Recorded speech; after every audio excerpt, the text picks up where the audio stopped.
Matthew Perry s'est-il donné la mort et si oui, est-ce à cause de Julia Roberts? J'ai fait une nouvelle découverte qui sème le doute, on va en parler tout de suite. Dans ma dernière vidéo, je vous ai expliqué pourquoi on avait des doutes sur le fait qu'il se soit donné la mort, notamment à cause de ses derniers posts Instagram autour de Batman. Mais je vous ai aussi expliqué que lui rendre hommage en diffusant des extraits de Friends n'était pas forcément ce qu'il voulait. Notamment ici, il explique d'abord qu'il sait que tout le monde va lui rendre hommage en diffusant des extraits de Friends, qu'il a fait un travail très dur, qu'il a donné beaucoup de rire aux gens, mais qu'il aimerait surtout et avant tout qu'on parle de lui en priorité en tant que quelqu'un qui a aidé les autres à s'en sortir de leur addiction parce que lui-même était alcoolique et accro aux opiacés. Mais saviez-vous que quand Julia Roberts a rejoint le casting de Friends, Julia Roberts aurait dit « Je suis d'accord pour jouer dans Friends à condition que je sois dans la même scène que Matthew Perry », ce à quoi il lui a répondu en lui faisant livrer 3 douzaines de roses rouges et en écrivant sur une carte « La chose la plus excitante, hormis le fait que tu vas rejoindre le casting, c'est que ça me donne une bonne raison de te faire livrer des fleurs. »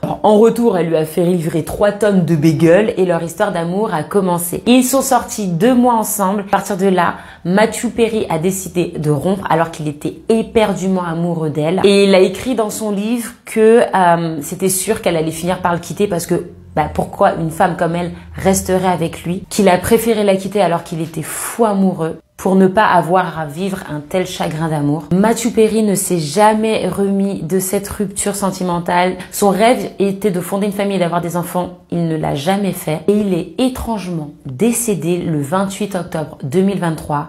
28 octobre, date d'anniversaire de Julia Roberts. Coïncidence? Ça fait beaucoup quand même.